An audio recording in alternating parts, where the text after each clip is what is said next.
ലൈംഗിക ആരോപണങ്ങൾ വിനയായതോടെ രാഹുൽ മാങ്കൂട്ടത്തിനെ പാർലമെന്റ് പാർട്ടിയിൽ നിന്നും സസ്പെൻഡ് ചെയ്തു. പ്രതിപക്ഷ നേതാവ് വി.ഡി. സതീശനാണ് രാഹുലിനെ പാർലമെന്റ് പാർട്ടിയിൽ നിന്നും സസ്പെൻഡ് ചെയ്തതായി കത്ത് നൽകുക. ഇക്കാര്യം സ്പീക്കറെ അറിയിച്ച് ഉടൻ കത്ത് നൽകും.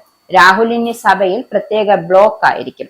സഭയിൽ വരുന്നതിൽ രാഹുൽ സ്വയം തീരുമാനിക്കട്ടെ എന്ന നിലപാടിലാണ് ഒരു വിഭാഗം കോൺഗ്രസ് നേതാക്കൾ. എംഎൽഎയെ വിലക്കാൻ പാർട്ടിക്ക് കഴിയില്ലെന്നും കോൺഗ്രസ് നേതൃത്വം വ്യക്തമാക്കുന്നുണ്ട്. രാഹുൽ സഭയിൽ വരേണ്ടതില്ല എന്ന നിലപാടിലാണ് വി.ഡി. സതീശൻ.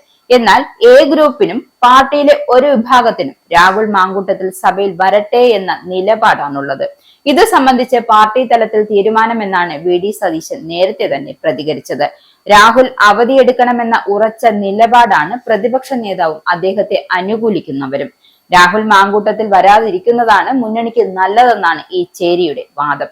രാഹുൽ വന്നാൽ ശ്രദ്ധ മുഴുവനും ആരോപണങ്ങളിലേക്ക് മാറുമെന്നും ഇവർ ചൂണ്ടിക്കാട്ടുന്നു. തിങ്കളാഴ്ചയാണ് നിയമസഭാ സമ്മേളനം തുടങ്ങുന്നത്.